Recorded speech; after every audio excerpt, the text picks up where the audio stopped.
on behalf of the Independent Medical Practitioners Association of Sri Lanka and the King's Hospital, I would welcome each and every one of you all for today's medical update program, which is going to be very, very interesting because there is one topic on liver transplants, which is not much heard of in Sri Lanka. And we have got an expert from England to speak to us today. And then we have artificial intelligence very soon, which is going to be the pathway to medicine. So Mr. Amri has come all the way from England to present to us. Before I proceed further and take much of your time, I would request the COO of King's Hospital, Mr. Sirivadana, to say a few words. Thank you.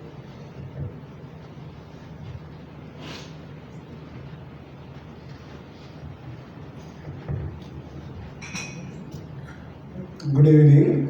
On behalf of King's Hospital, I would like to warmly welcome all of you, members of the IMPA, for the continuous medical education program. So I think during very short period of time, this is second time we are hosting for the CME.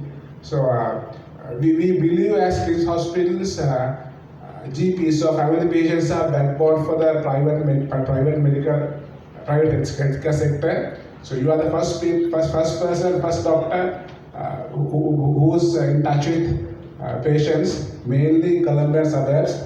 So we thought of sponsoring for this medical education program, mainly because of we have invested on a liver care center, liver care program. So now within a few weeks time, we will be opening up a fully fledged liver care center, followed by private sector first dedicated liver ICU. Of course, we have an eminent team of professionals led by Professor Thamara Perera, so we will be taking you through on this liver journey. And as I explained last time, we have a referral system, network system with all GPs, with all family physicians. So last meeting we introduced that scheme, and it's going on. So of course, there's a good number of patients referred to our hospital, our consultants from you all. So thank you very much for your support, and over to you. Thank you. Without taking any more of your time, I would request Professor Thamara Perera. His CV is so long that I refused to read it. 15 pages I told him. So I won't introduce. He's an expert on liver transplant from UK. And may I present to you Professor Thamara Perera to make the presentation on liver transplant, which is new to Sri Lanka. Thank you, sir. Thank you very much.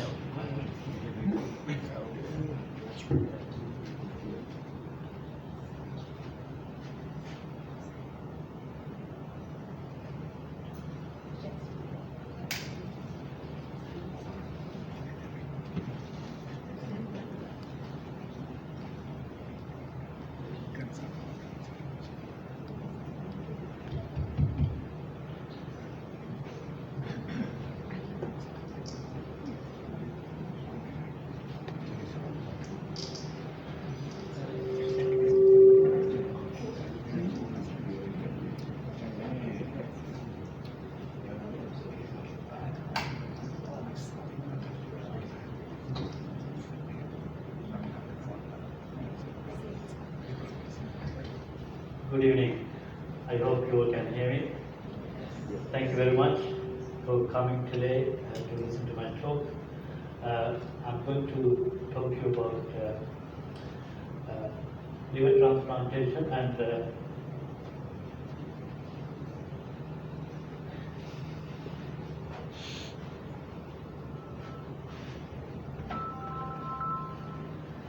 when and how to do a liver transplant operation for a patient.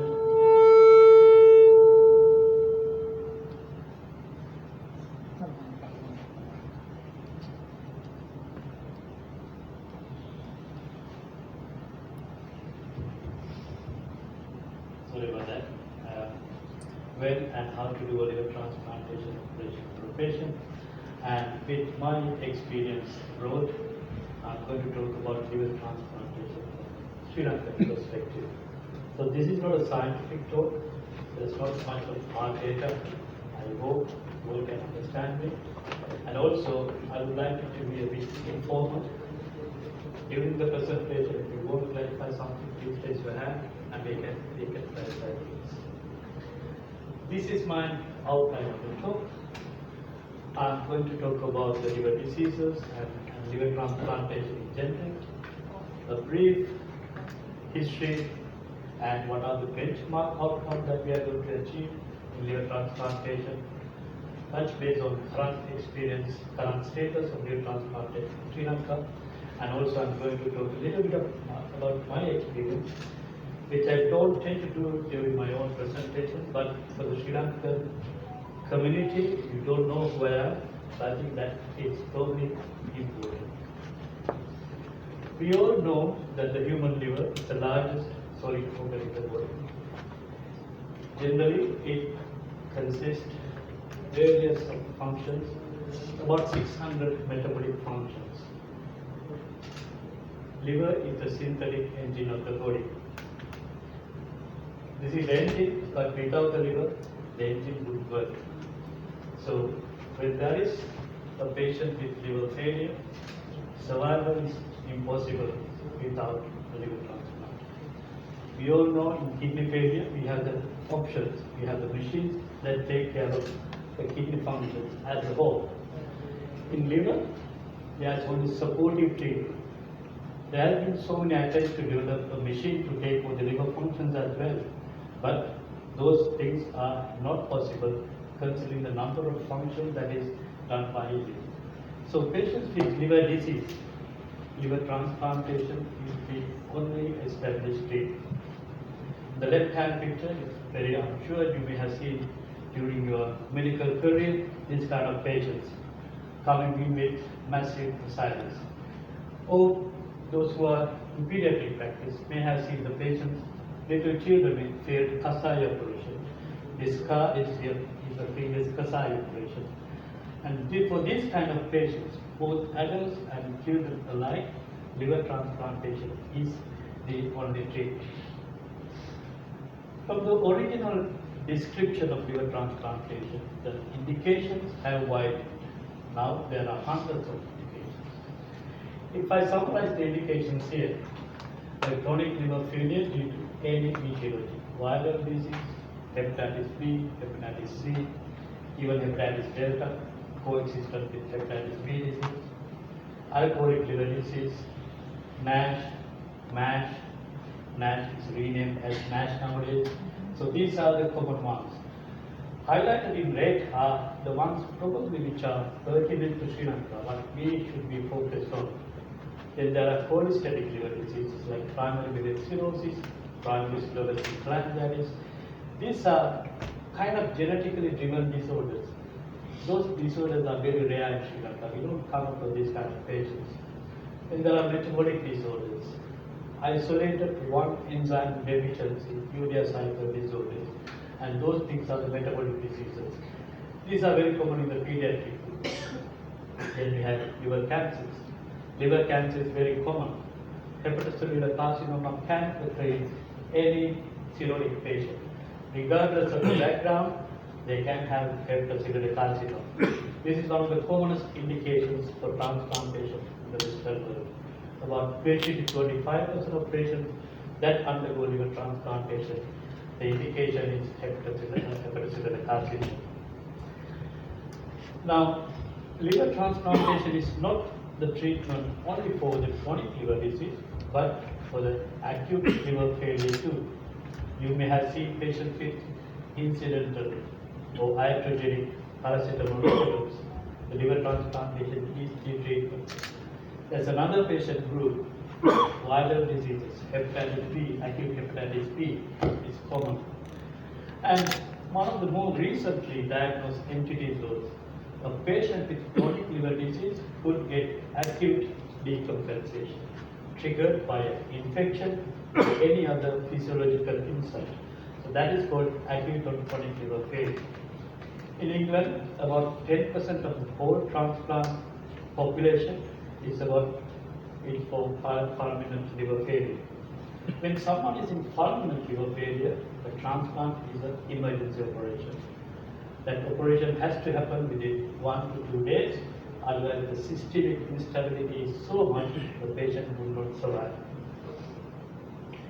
I want to focus a bit on hepatocellular carcinoma. I mentioned that this is one of the main indications. In the Sri Lankan context, hepatocellular carcinoma is one of the key things that we need to focus on as a group of professionals.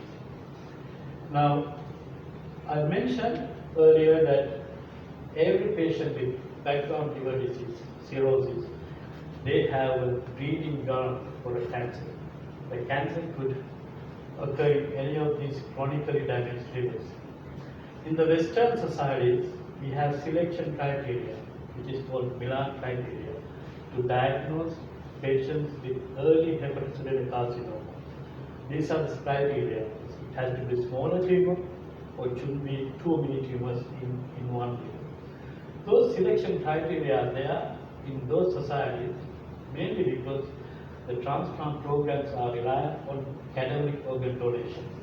It is a precious organ source, and they need to rationalize who would get this liver. They want patients who have the best longer-term outcome to be transplanted with cadaveric donors. Having said that, in Sri Lankan setting, we can't say that, oh, your tumor is 6 centimeters. It is outside the grand criteria, therefore you cannot go for a transplant. People have pushed the boundaries. For example, UCA criteria, University of California criteria, they have expanded these tumor criteria up to 7 centimeters. Even in the US, we have pushed up to 7 centimeters, the maximum tumor diameter, to show that even those outside this typically described Milan criteria could have better long-term outcomes with hepatocellular carcinoma. Why this is important? In Sri Lanka, the chronic liver disease is prevalent. We have more MASH or NASH compared to alcohol disease. I haven't come across a single patient who undergoes an ultrasound scan of the abdomen every 6 months. That is the British Society of Gastroenterology guidelines. Every patient who is diagnosed to have liver disease should have a mandatory non-invasive investigation, which is a routine ultrasound scan. Because ultrasound picks up early hepatocellular carcinoma even up to 1 centimeter with a high sensitivity and specificity. The patients that come to me are innumerable. They have massive tumors because they haven't been put through a screening program to detect early hepatocellular carcinoma. If you detect an early hepatocellular carcinoma, transplantation may be an option, but you don't have to go to a transplant operation. You could do a liver resection for these patients and still give the best long-term outcomes. Now, when you have a chronic liver disease, how do you decide which patient to be transplanted, which patient to be offered a liver transplantation as a treatment? There is no single blood test that will determine this patient should be referred for transplantation. It is a constellation, it's a combination of blood tests that would give us a picture about what is the global function of this patient's liver. We all know there are certain clinical symptoms which are signs of decompensation, which will indicate liver transplantation. Massive varices, repeated variceal bleeding more than 2 episodes per year is a clinical indication. Severe ascites, intractable ascites, or diabetic intolerance, these are indications. Or if a patient has encephalopathy and more than 2 hospital admissions within 12 months, that is a clinical indication. And there are some patients who do develop remote organ involvement. It is a liver disease, but it is going to impact on the function of the other organs as well. For example, hepatorenal syndrome, hepatopulmonary syndrome, and so on. So this is how we choose patients. Still, how do we decide whether this patient is a transplant or not? That's based on Child-Pugh score or even MELD score. These scoring systems accurately predict what is the global function of the liver, what is the expected outcome without a transplant and with the transplant. Then you can see whether doing a transplant for this patient is the right thing to do at this stage. So timing of the transplantation is a controversial issue, it's a challenging issue for us clinicians, both hepatologists as well as transplant surgeons. This is not so complex. I want you to focus on the left line here. So suppose a patient is diagnosed with cirrhosis.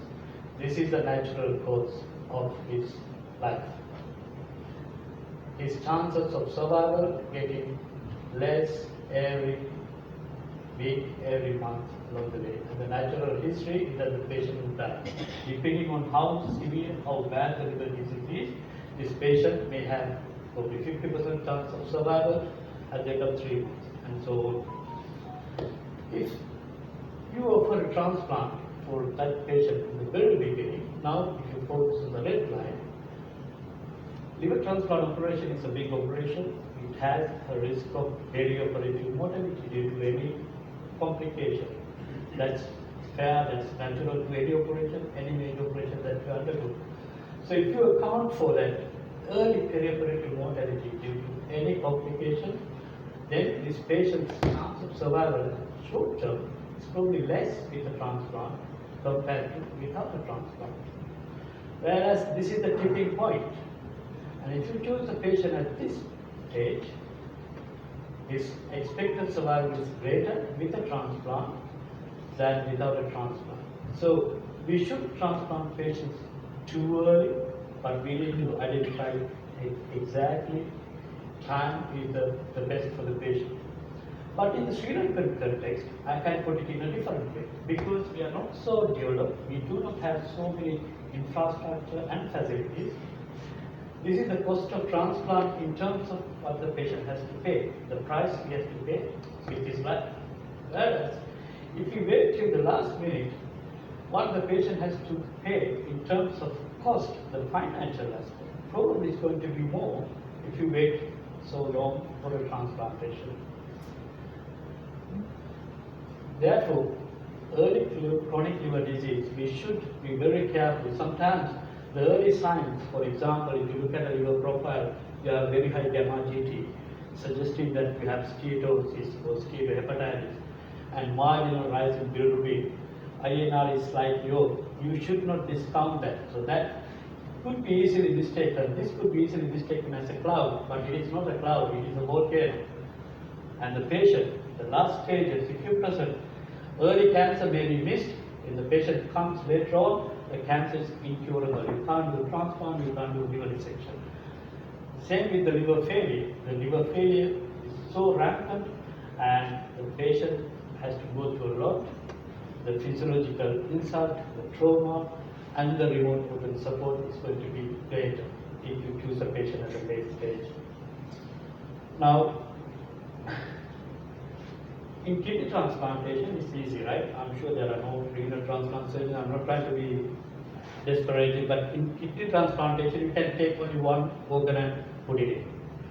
In liver transplantation, the operation is different.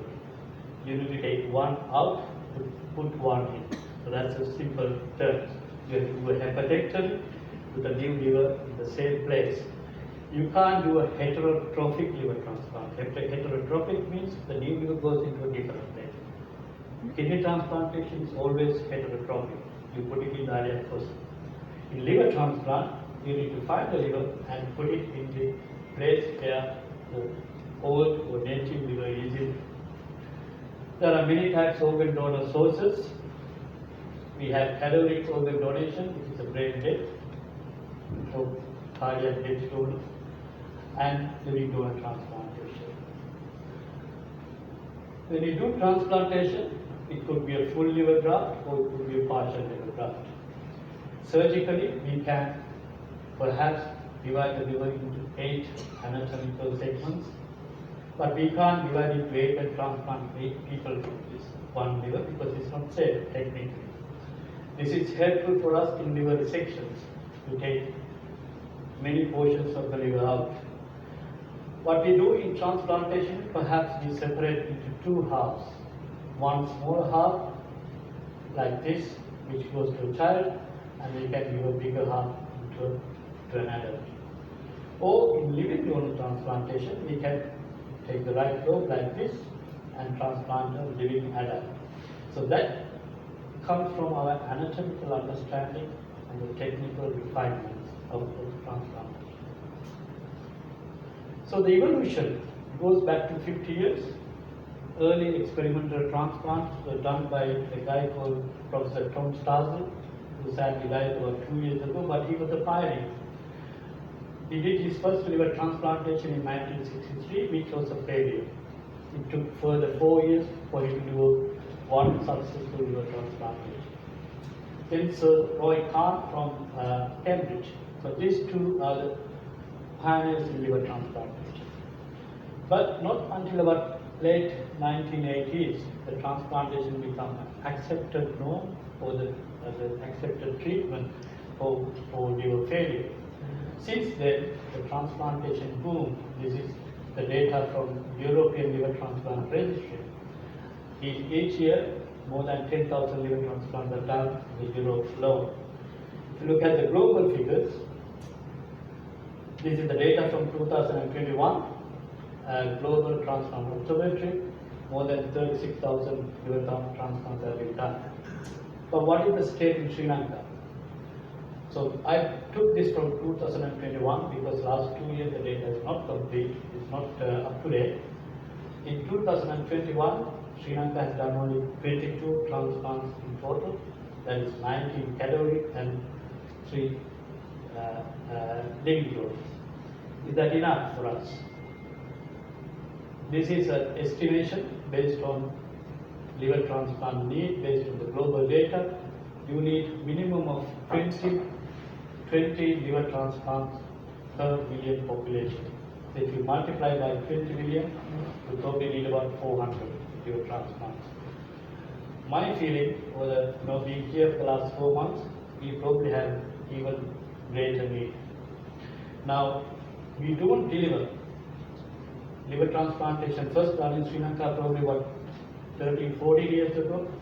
It is happening at a very low rate, and we are not skilled enough or resource enough to cater for the demand in liver transplantation in Sri Lanka. Why is that? There are so many differences, so many reasons probably. In the Western world, the liver transplantation is done with a cadaveric organ donation. This is brain death or this is cardiac death. The system is so geared. They promote organ donation, promote organ transplantation. Everybody is aware, we have donor registers and so on. The healthcare providers, they give money, facilitate organ donation. There is around the clock organ retrieval teams. It's so organized. It requires a lot of funding. Country like us, Asia, Southeast Asia, we do not have that many funds to invest in an organ donation campaign, organ donation program. Therefore, the eastern part of the world is mainly reliant on living donation transplantation. But up until now, adult to adult living donation transplantation did not happen in Sri Lanka. Now, if you look at this, 2020 to 2022, again the data from the same registry. In 2020, our neighbors, closest neighbors like India, Pakistan did not do any transplant at all. But look what happened in 2 years' time. India, more than 4,000-5,000 transplants happened. So that's the kind of uptake for this life-saving treatment in our neighboring countries. Even countries like Pakistan, they appear on the map. Sri Lanka, we do not appear on the map for various reasons. I see there are many obstacles outlined here. We probably do not have support from the government institutions, the financial backing, and the dedicated people. And we are still behind. We don't know what is the need for liver transplantation in Sri Lanka, how we get this going. So there are so many barriers in Sri Lanka. Now, I'm a bit embarrassed about this, but I'm asked to tell you this because this is why, this is how we can spread the message, and this is how we can develop a transplant program in Sri Lanka. I'm Sri Lankan. I went through the Sri Lankan education system, trained in Sri Lanka as a general surgeon. I went to Birmingham, UK in the year 2007 to complete my higher surgical training. Took up research course and went up the ladder. And within 3 years' time, I was appointed as a consultant liver transplant surgeon to one of the busiest transplant centers in the Europe. 2 years later, I was appointed as a pediatric liver transplant surgeon as well. So I was one of the very few people who could do both adult and pediatric transplants. 2 years ago, I was appointed as a professor of liver transplant surgery at the University of Birmingham, and I come with 17 years of transplant experience. Personally, I have done more than 1,300 transplant operations. These numbers are true. This is not loaded numbers. When I joined the liver unit in Birmingham in 2007, they celebrated 3,000 transplants. When I left, it was closer to 7,000 transplants. So all these patients I've seen them coming through the door, getting the transplant done, what complications they come with, and see the Perera complications and the patient outcomes along their journey.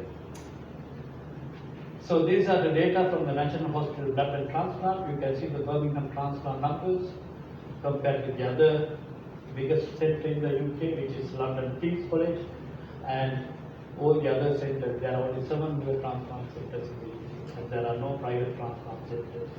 And these are numbers, and this dip is in the COVID era. We used to do about 250 adult and pediatric transplants per year, and I used to do about 40% of those transplants per year. That's my contribution to the unit. Along the way, I could achieve a lot, being there in the right time, right place, as they say, and also I had all my time to invest myself, immerse in the game, and do as many transplants and learn. I had introduced so many new techniques to the transplant community. I think I gave them back a lot. I have a very active research role, and one of the key things that I pioneered was how to resuscitate a liver which nobody wanted to transplant using machine perfusion, and this became a media sensation those days. That led us to do multi-center randomized trials to prove that machine perfusion like this, which is almost like artificial human body with a reservoir, oxygenator and a pump to keep a liver alive compared to traditional cold ice storage. And this kind of very fatty marginal livers we transplanted. Nature publication, which is one of the key highlights of my life.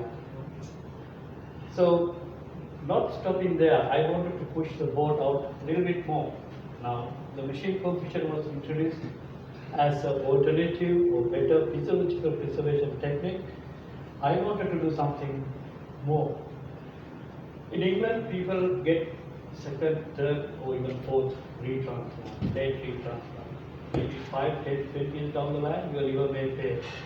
They may be entitled for another transplant. Doing a repeat liver transplant is probably technically the highest demanding job. And those patients are very sick.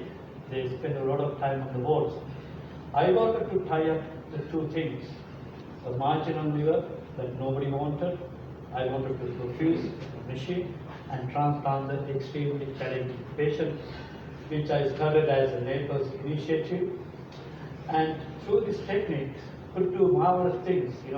This patient, for example, does not have a portal vein, does not have a hepatic artery. So this is kind of an operation that we did, getting alternative hepatic artery inflow from the aorta, alternative portal vein inflow from the inferior vein. So these kind of patients, 5-10 years ago, they said no, this patient cannot have a transplant. We changed that pitch, we changed the risk level of this patient.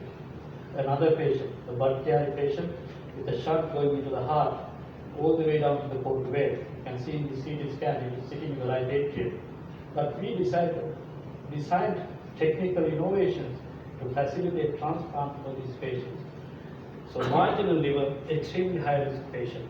So that patient gets benefited. So those are my achievements. So in transplantation, it is not the technique alone. I can do a transplant today and go home and sleep. It's not like any other operation. The beauty of transplantation is your long-term success, both short-term and the long-term. These are our data, 1 year post-transplant survival, categorized by the era. I wasn't born here, sorry, that's a joke. So you can see every 5 years down the line, we have increased our 1 year survival outcome data. Now our most recent 1 year survival outcome is more than 93%. So that is short term. In the long term, but in the 60-month survival is closer to 80%. That's what we aspire to do. Transplantation, patients need to go through a lot. Families have to spend money, whether in the corporate sector or the government or the healthcare system. There's no point spending billions and billions of rupees or pounds if the patient is going to die in 3 months. You need to give something back to the society. We need to return that patient as a normal, healthy person back to the family. He can get to a job again, he can do whatever he likes and enjoy the life. So that's what we aspire to do in liver transplantation. So I decided to come back. It took a long time, but I achieved whatever I want in England. I want a different challenge. Probably give it a go in Sri Lanka. I don't know if it will work or not, but I thought King's Hospital probably would be a good landing strip. And this is a huge task. I have some doubts. It's a huge task to deliver this kind of a service in Sri Lanka. It's not a one-man job. We need a team of professionals, like-minded professionals who work hard. Your financial rewards as a professional is probably does not compensate for what you put in. For example, you just did a transplant 3 days ago, haven't slept still, right? You need to be on the go all the time. What is positive is that within a very short period of time, we done 2 transplants in the corporate sector in Sri Lanka. Adult to adult, they will do a transplant. That is a positive for me. The demand is there. There are patients who come to the door every day looking for liver transplantation. But most of them are too late, or some of them cannot afford this.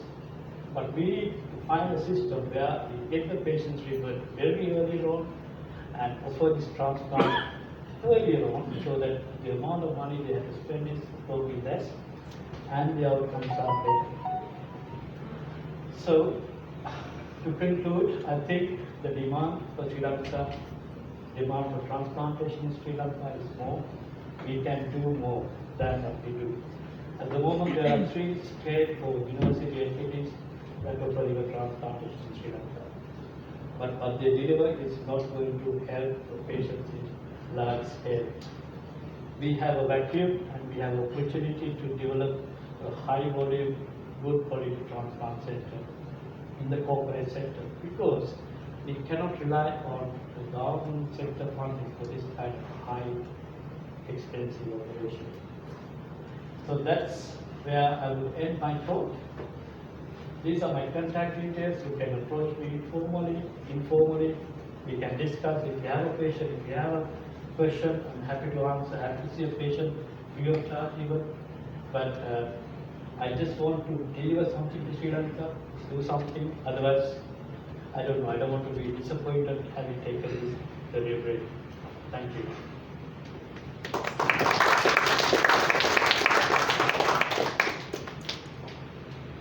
So it's open for questions and comments.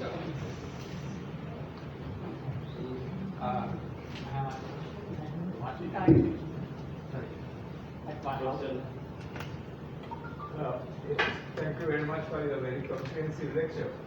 With the availability of the hepatitis B vaccine now for a long time, why is the incidence of carcinoma of the liver so high still? Yeah, it's a good question. Prof. Thamara, thanks to I did my pediatric internship, not with you, your neighboring ward with Dr. Ian Fonseca. I remember you. Right. So, this hepatitis B is a very high risk factor for hepatocellular carcinoma, but it is not the only background liver disease that leads to hepatocellular carcinoma. When you have cirrhosis due to any background, the hepatocytes constantly regenerate, then some of them die, and nodule formation, regeneration, degeneration, and nodule formation. The hepatocytes continue to grow. So that is enough catalyst for hepatocellular carcinoma of the liver. So nowadays, of course, alcoholic liver disease, NASH, cirrhosis, those are the two common causes for the hepatocellular carcinoma in your liver. You mentioned that NASH have been replaced by MASH. Yeah. What is MASH? MASH is metabolically direct, even for me it's not metabolic abnormality derived steatohepatitis. It used to be non-alcoholic. Now MASH could have alcohol component as well. So you take only a little bit of drink, but you are not an alcoholic, right? But that leads to kind of a metabolic derangement. That's how they change the term. Thank you. My question is, I have so many patients who comes with NASH and then develop later. No, I can.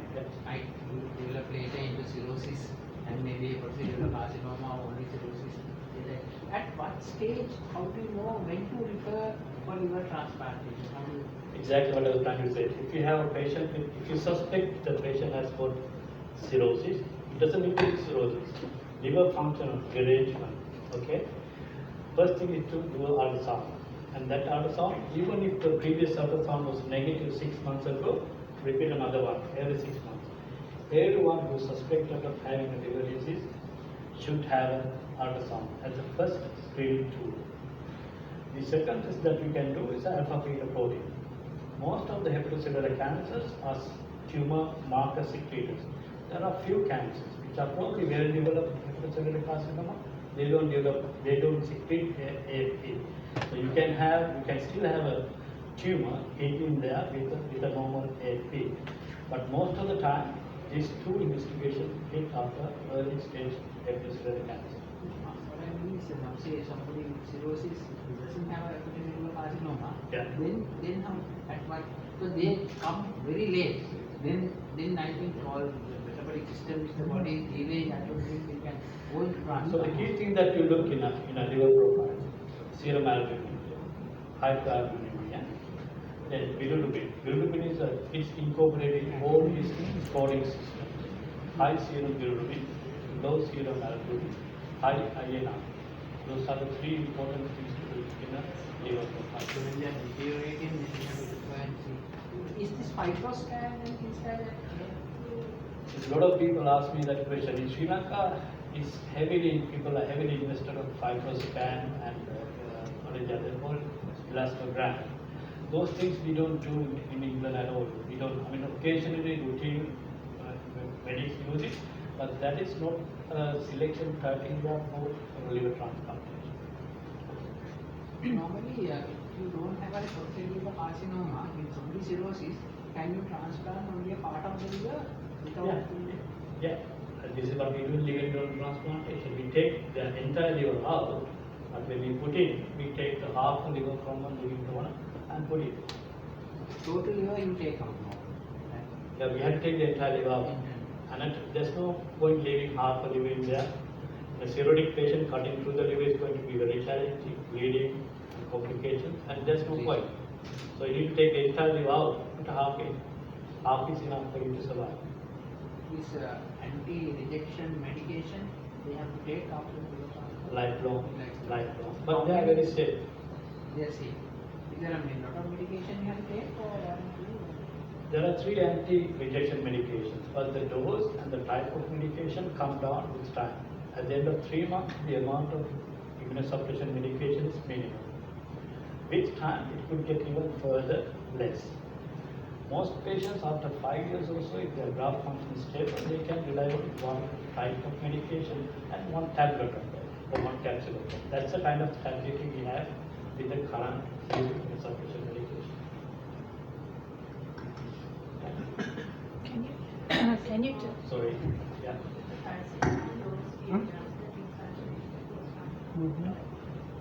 You can give the normal adult dose if you're an adult, not going over past the Sorry. Can you tell us a little bit about the recovery period after the surgery? Very For the good donor question, as well yeah. as the So for the donors, we say 7 days maximum in the hospital. Could be up to 10 days. Because some patients do develop anti-electricity and so on. So 1 day in the ITU, another day in the HDU setting, 5 days to recover, 7 days we should be able to go home. We warn them about the pain. That is the only complication. That's the most complicated because they are completely healthy, normal people coming for donation. They end up with severe pain. When you cut through the rectus abdominis muscle, the pain is so severe. It eases with time. They're completely pain-free at the end of 6 weeks and back to normal society like normal people at the end of 3 months. Only with a scar. So those are the 2 things that we tell patients for the dose. Transplant recipient. If you say you have a textbook transplant recipient who does not have any other, for example, kidney disease, cardiac problems or so on, I say you can go home in best part of 10 days. So that's up to 10 days. There's about 20% complication profile. This complication profile could be medically managed. Rejection, chest infection, maybe bile leak, drainage, return to kilowatts. So that 20% of patients probably after about 21 days. That's what we tell patients. Very rarely, occasionally, very highly complicated transplantation, reconstructive recovery could be prolonged more than that. But as a rule of thumb, standard patient, probably this part of 2 weeks is a recovery.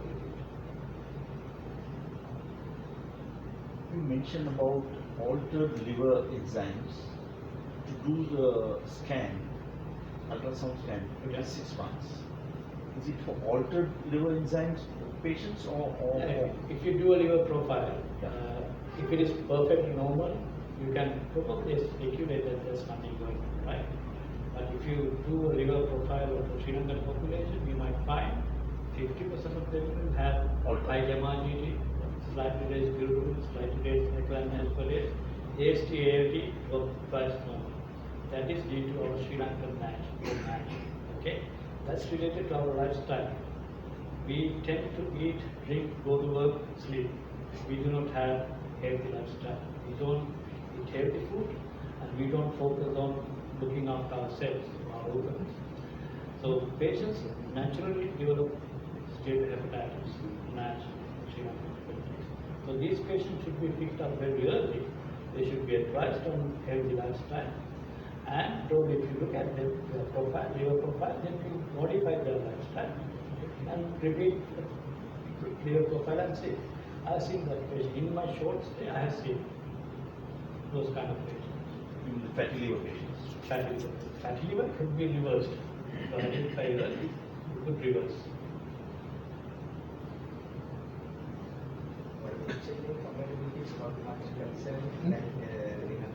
We call liver is a immunologically privileged organ. We just need only blood group match.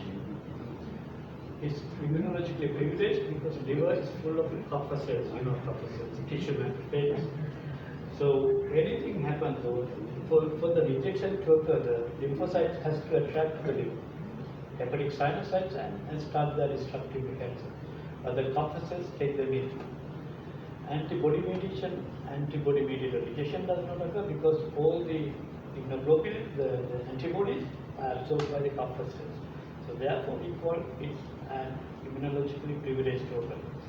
That is old concept, but nowadays with our understanding we know that immune-mediated rejection, antibody-mediated rejection does occur in the liver to some extent. Those ideas have come from our understanding of some high-risk patients, those who need repeated liver transplantation, especially those are autoimmune kind of patients, TBC, PSC, autoimmune disease. And we are beginning to understand the antibody-mediated rejection of the liver, HLA mismatch causing liver damage.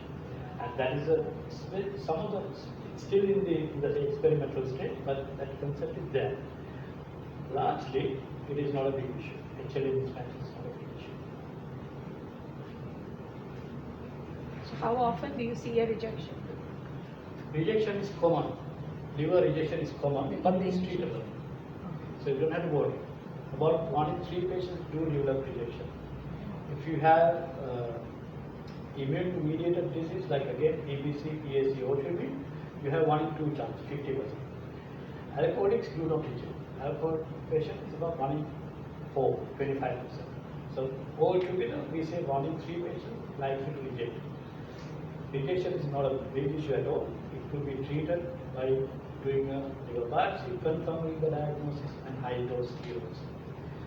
And there is again another concept. If you do develop rejection once, you have long-lasting immune protection. Therefore, people say if your rejection occurs within the first month, you have longer time, longer protection of the immune rejection.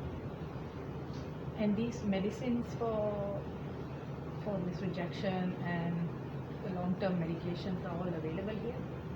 All Available here? yeah, I mean, the rejection we treat with steroids. Steroids. It's 200 milligrams of prednisolone. That's 40 tablets. Yeah, I think it's 40 tablets. For 3 days.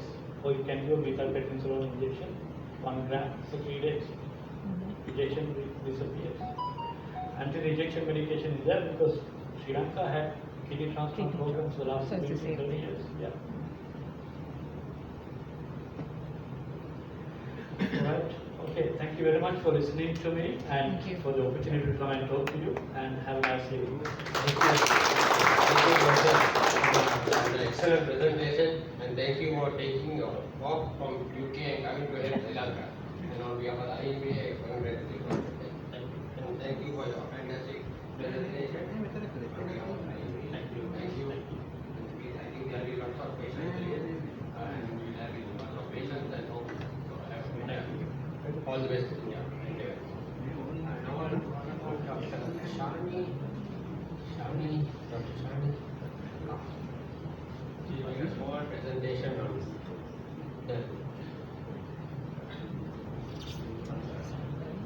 King's Hospital. The CEO of King's Hospital. Dr. Shani.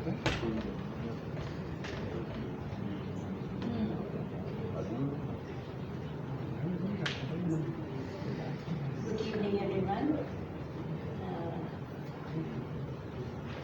So nice to see all of you all. I'm the Director Medical Services. I think Bhattaji took over from me and told about the liver transplant and the liver care center that we wish to establish. So we are pioneering in this, but I know it's a very uphill task and it is very difficult to get about doing this. Very challenging, but still I think we should be able to manage. We're doing fine, but we need a lot of support. I think the support will have to come from you as well. We need to deliver this to our patients as first point of care physicians. I think all the general practitioners will have to take the word around to show that we have a chance for the people who are in liver failure. We have fatty liver and then we end up with liver failure. And also the unfortunate victims of hereditary diseases and the children who might have some form of life and quality with a liver transplant. So it's something new in Sri Lanka. People have been doing this, but still we will, in the private sector, it is an initiative that we have taken. So hopefully we will do everything and we will come out successfully. Very challenging with the costs as well. So I think there will be a lot of patients who will want some support, financial support from organizations, donors, because it is very, very costly when it comes to the private sector. And as per the numbers, I think Professor Thamara also said, we have about 60 to 80 people leaving the shores of Sri Lanka to India to get their transplants done. So they are without any social support. They have to go and stay there for about ranging from about 2 months to 3 months. So airfare, everything, and the cost is about, as far as the recent costs are about 20 mil. That's the hospital cost alone. So we are trying to do our best and deliver this. Not too sure. So 10, 12 is our ballpark figures. I think Bhattachyt, our CEO, will confirm with me that it's about 10 or 12 that we are, sorry? 12.5. Yeah, 12.5 is what we are hoping for. But that is like, it'll be beneficial for the patient because they are in their own country. They have the support of the family and known people. They will not have language barriers.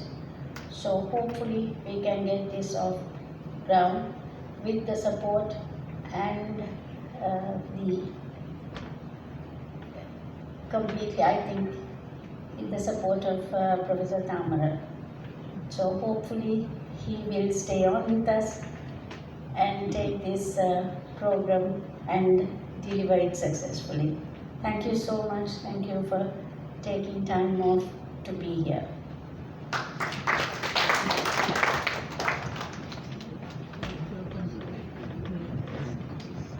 After those few excellent presentations, now we have time to introduce another small, going into artificial intelligence. That's where the world is going into. I have, who has come all the way from UK, Mr. Amri, Shafeek, the co-founder and director of Clinical Pack, immediate to make us presentation, and he's going to offer this product to Sri Lanka, right? Free of charge. Thank you, Mr. Amri. And on behalf of the IMB, I would like to thank Dr. Thamara, who was instrumental in introducing Mr. Amri to us. Thank you. And his presentation will go ahead. Thank you.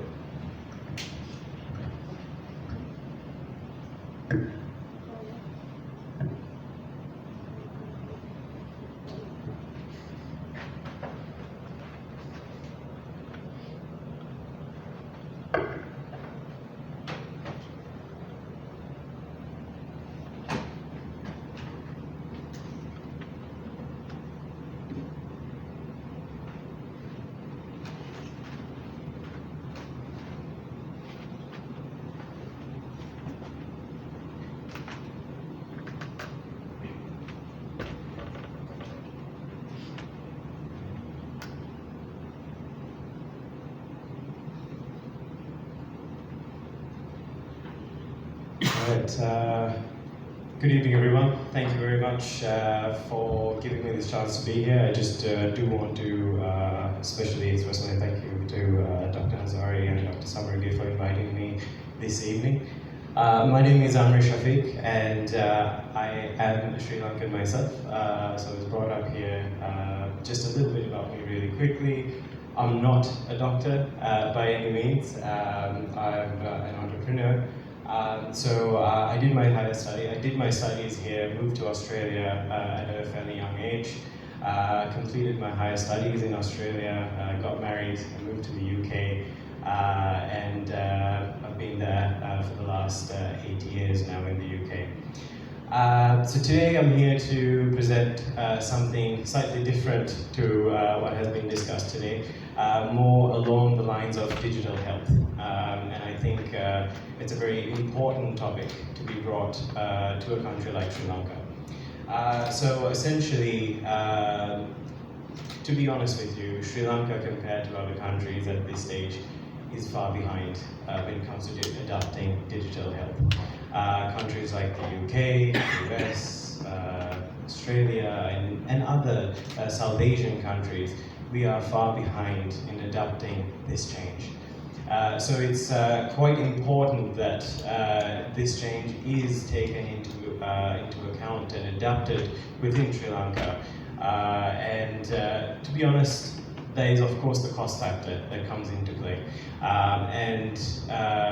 You know, when it comes to adapting these kind of technologies, there's a huge issue when it comes to cost, purely because of the fact that these things don't come free of charge. You know, the processing fees and things like that, these can really add up. And However, with time, this has become more affordable for not just individuals, but hospitals, smaller clinics, and so forth to be able to adopt this, this technology. So today, I'm here to present Clinical Pad. I'm here to promote this as a free tool for clinicians in Sri Lanka to use, and this is purely to enhance patient care, to be able to do your notes, do your letters, in clinical notes and letters, I should say, more efficiently and effectively.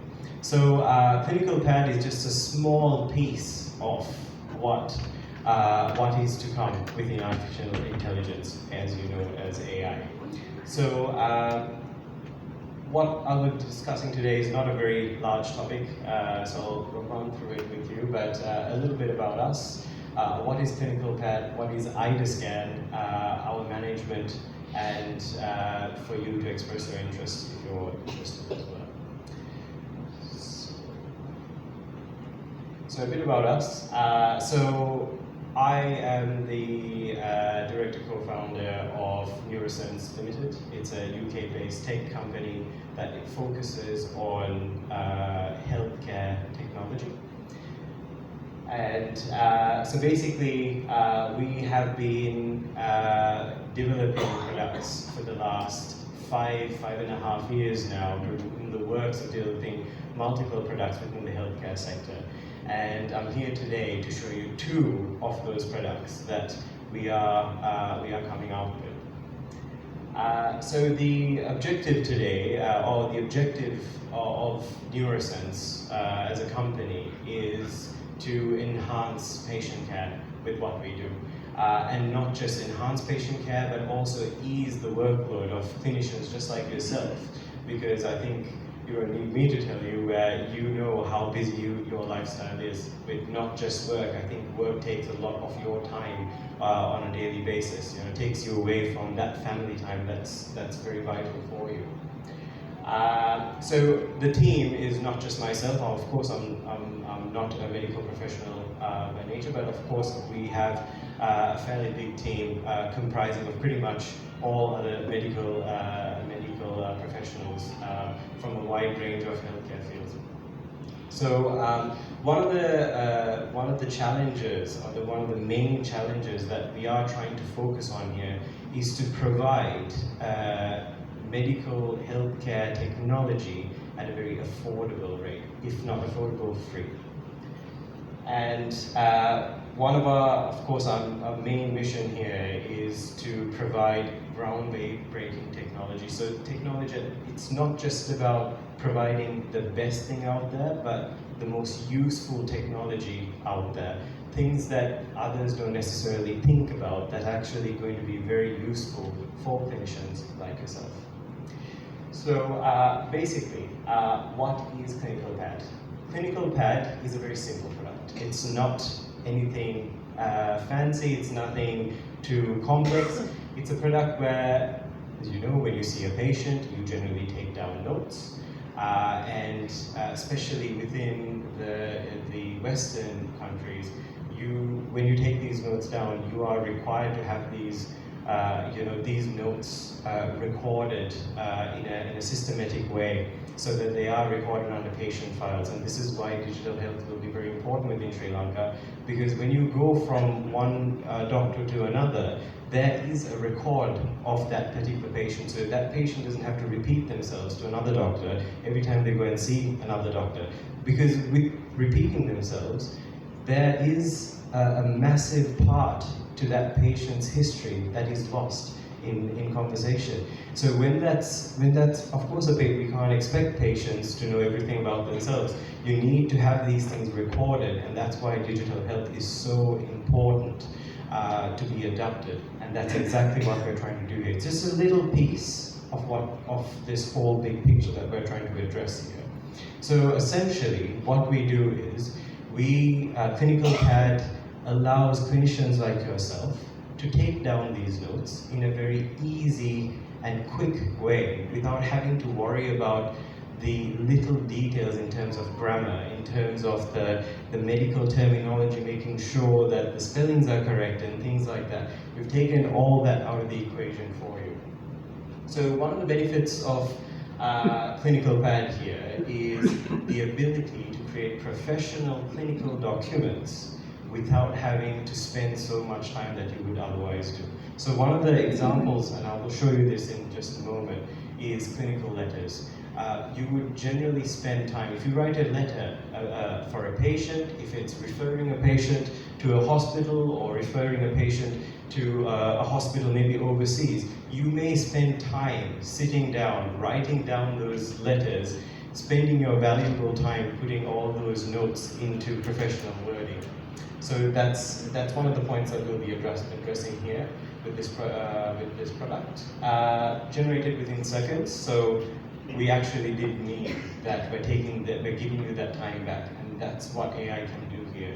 These letters, these medical documents can be created within seconds of you hitting the little simple generate button within the platform. So one of the key features that we are offering here is 3 types of ways to write these documents.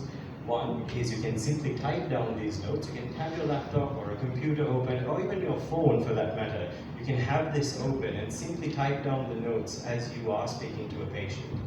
That usually is the conventional way of doing things. But we are introducing 2 other aspects to this. There's a little record button. You can record yourself talking to your phone or your laptop or your computer if you have a mic, so that you can dictate those notes yourself after the patient has left the room.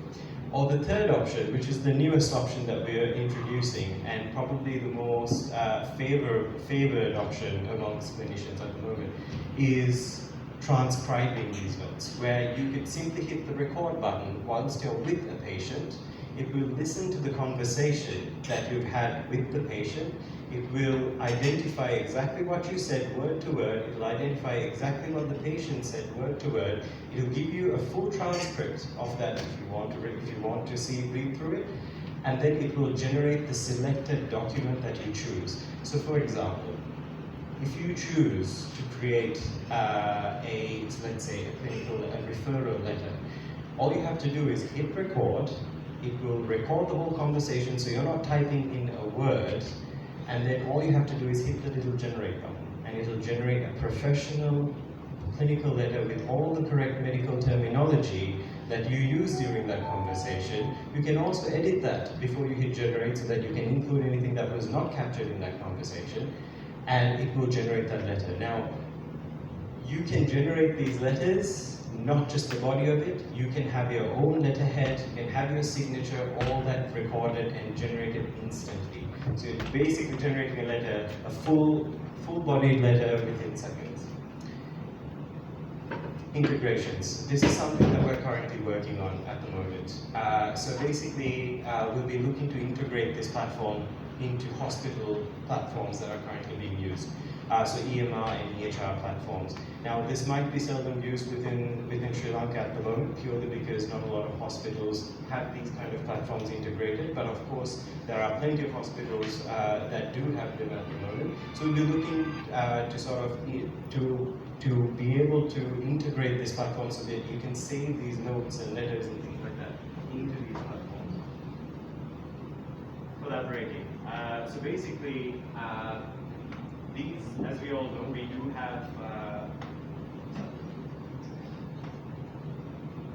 so essentially, we can, when you create these letters, you have some secretaries, you have your assistants.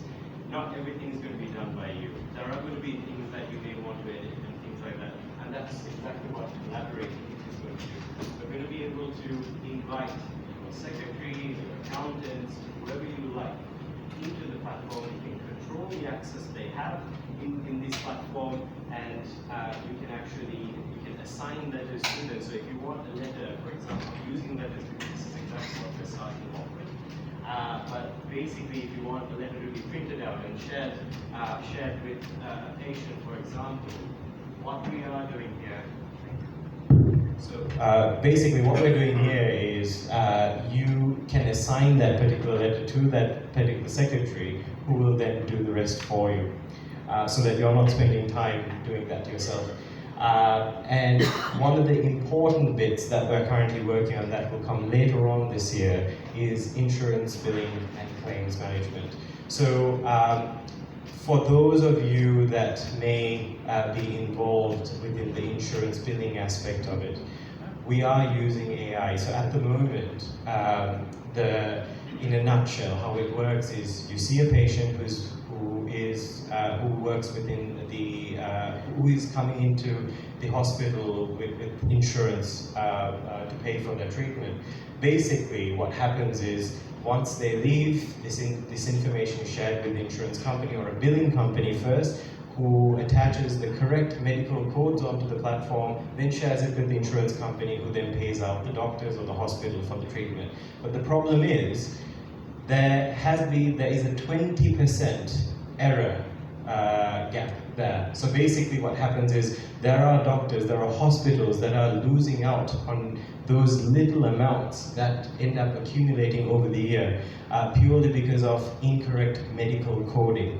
Now this is a bit more technical, but essentially what AI is going to do within our platform is once you see a patient, after you've had that discussion with the patient, it goes into a bit more detail, but in a nutshell, AI will identify every single medical terminology that was discussed, that was identified within that conversation, and it will attach the absolutely correct medical billing codes for that, so that those hospitals, those individual clinicians, those small clinics are paid the absolute correct amount at all times.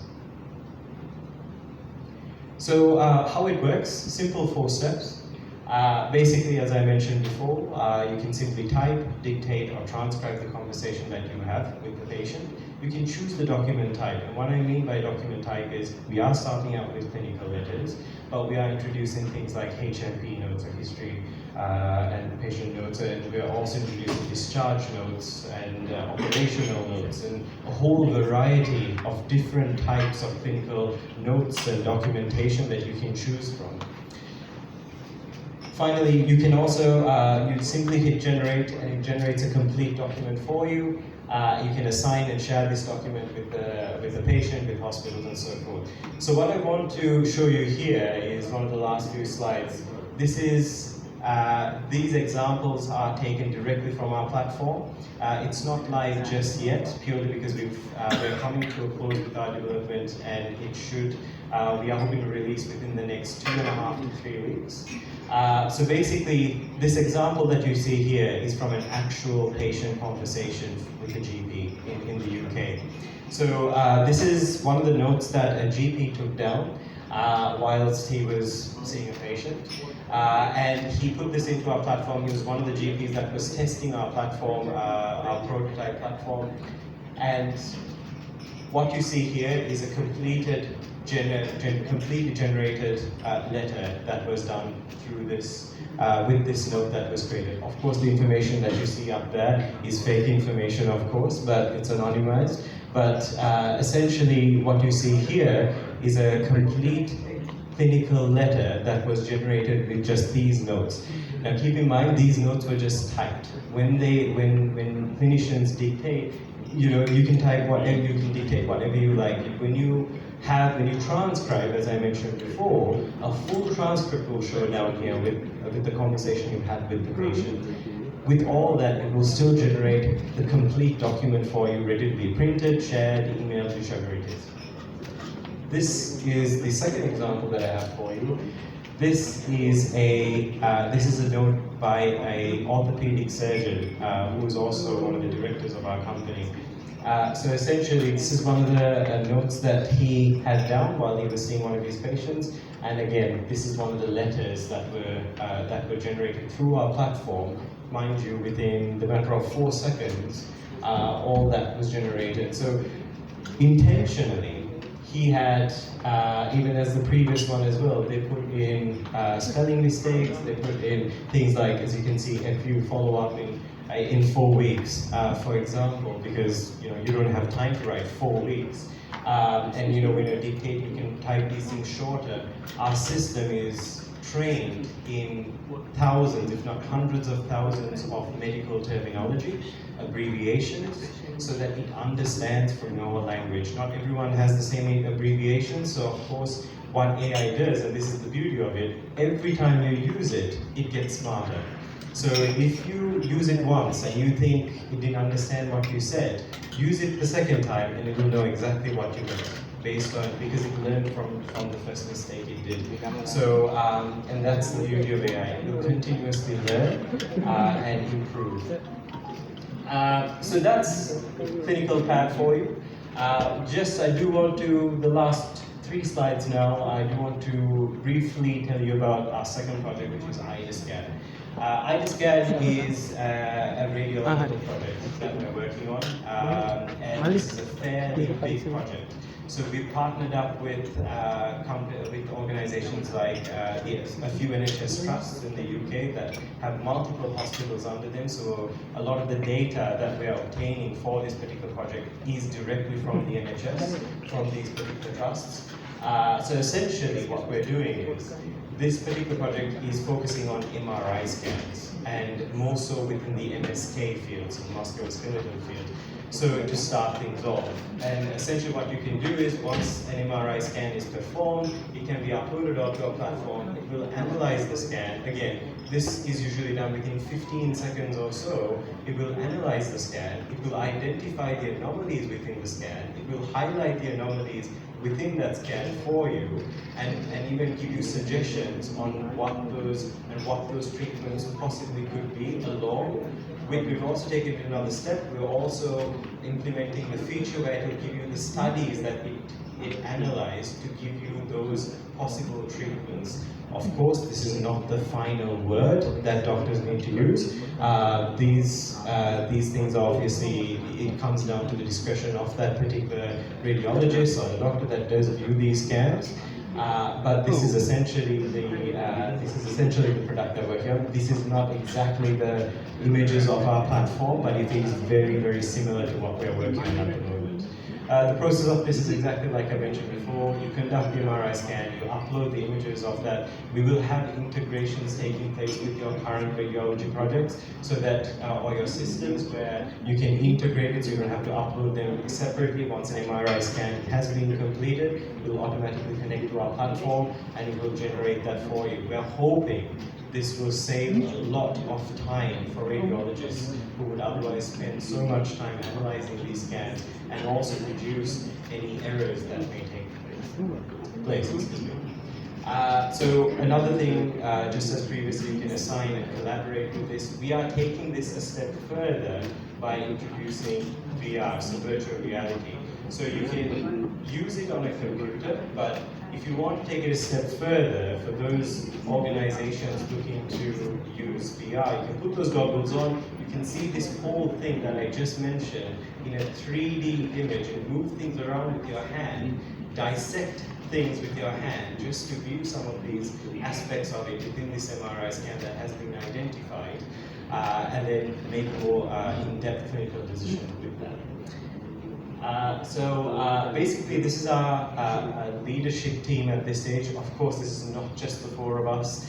This is a huge effort. There's a lot more to people, important people who are doing very hard work behind the scenes. And of course, our main medical professional there is Dr. Ziali Sivadin, who's also who is very, very much instrumental with these projects that we're working on. He's also one of the consultants to the royal family as well, and has worked with the Olympics team and things like that. So I do want to show you finally some of the companies that we're working with, not just company organizations. So we're working with NHS trusts, as I mentioned before. Our data is not just gathered from anywhere, it's gathered from reputable sources, so that any information that we give you through our platforms is accurate, is up-to-date data, and our data is handpicked, and it's thousands, if not hundreds of thousands of data that goes into training our platforms. We're also working with a medical research organization called MedDots, based in the UK as well, and the Middle East. And of course, we have partnered up with Brunel University to help us with the technology data aspect of it, who have worked on multiple projects, especially within the radiology aspect of things as well. And that's pretty much all I have for you today. I do want to say that these platforms, especially the clinical platform, which is to be released within the next month, is going to be completely free for users within Sri Lanka. Of course, there are paid aspects to it, but for all of you here and for anyone within Sri Lanka, we are hoping to have this completely free so that you can actually, improve your working environments as well. And hopefully, with any future projects that we do come, the plan is to provide all this for you completely free. So if you are interested in what I've said, of course you might have a lot more questions, which I'm always open to answer. And if you feel like once you get home, you have more questions, simply visit clinicalpad.com. It has all the information that you need, and you can simply subscribe. Just all you have to do is put in your email address. If you're interested, we'll let you know as soon as the product is released. You'll be the first to know, and then you can log in, create a free account, use it as much as you like, and hopefully it'll make your lives a lot easier, at least a little bit more. So yeah, that's all from me. Thank you very much. For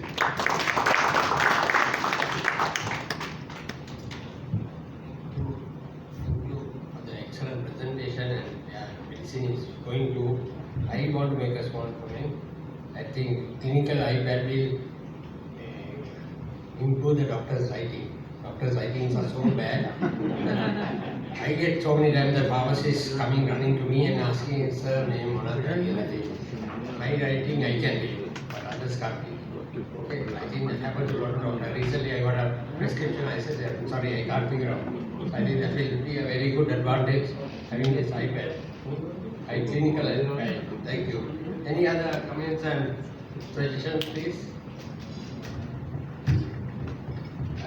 We can download, we can log into this and we can use it via webinar.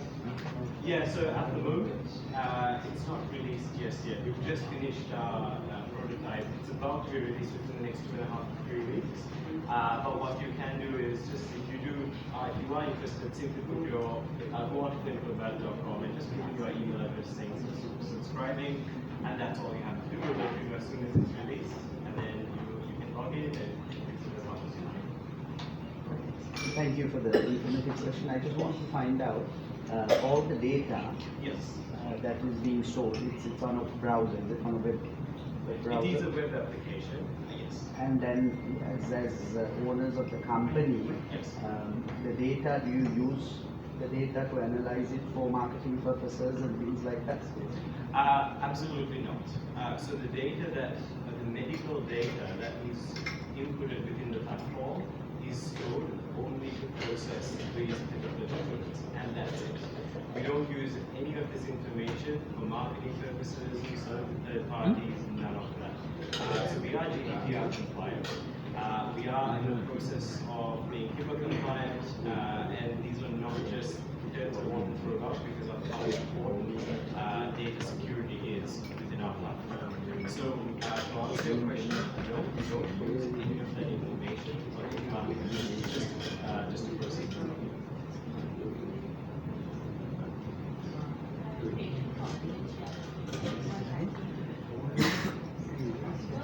Great question. This is built purely based around purely because of how sensitive the information is. So any sensitive is working with CIS service, that is exactly around commission use. It's not going to be handled. To be honest with you, the information you put in as a company, we don't see it ourselves. That's the extent we've gone to. Just because we're administrating the platform, managing it, doesn't mean we need to see the information because we have no need for it. So the information you put in You are the only one who can see it. The only other people who can see it is anyone you like to use the platform. So if you have a secretary that you invite, and you say, you take control of that secretary, see you can control what happens. Besides that, no one else gets. So this information is stored in an encrypted form, which means even if someone hacks into a platform, it can't be read in any way. So if someone did manage somehow to hack into it, it's all going to be in scrambled format. They can do nothing with that information.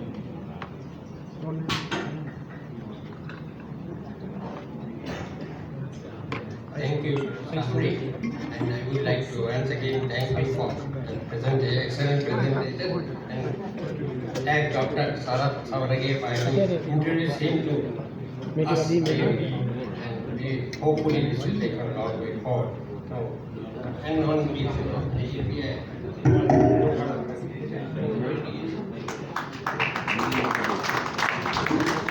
Since it's getting late, I call upon our Joint Secretary, Dr. Ian to extend the vote of thanks.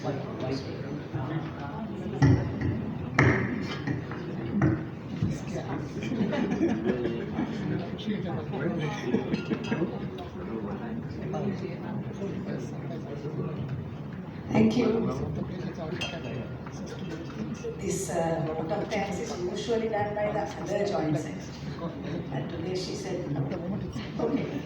So let me first of all thank you, all the people who have attended today's medical update, and also to Professor Thamara Perera. Thank you, Professor, for your very excellent presentation on liver transplantation and giving us your perspectives of what it would be like in Sri Lanka. And it's also, I think, encouraging to note that there are some Sri Lankans who are coming back to Sri Lanka to share their expertise for our patients. So thank you again, Professor Perera. And also to Mr. Shafeek on his presentation, a new way to create clinical letters using artificial intelligence, and to Dr. Thamara for introducing him and bringing him today to the IMPA. I just wish that this clinical pad was available when I was the director of the National SCD/AIDS Control Program, because it would have made life so much easier rather than writing. So thank you again to both the resource persons, and it's very encouraging to know that there is a lot of people who have participated today, and I hope you will do the same for our next medical update as well.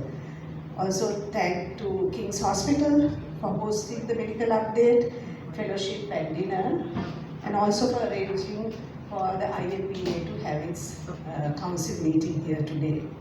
I mustn't forget to thank Ms. Champa, our administrative assistant, who is always very helpful, and also for the admin support that she has given us, and not forgetting, of course, the President, Dr. Hassan, who is extremely good at getting sponsorships. So thank you, Dr. Hassan. Good night and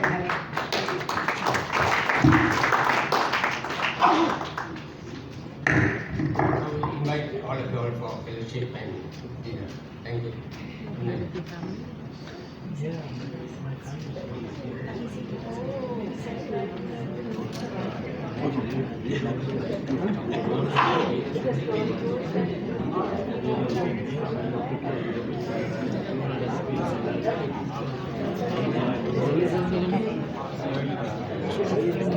night.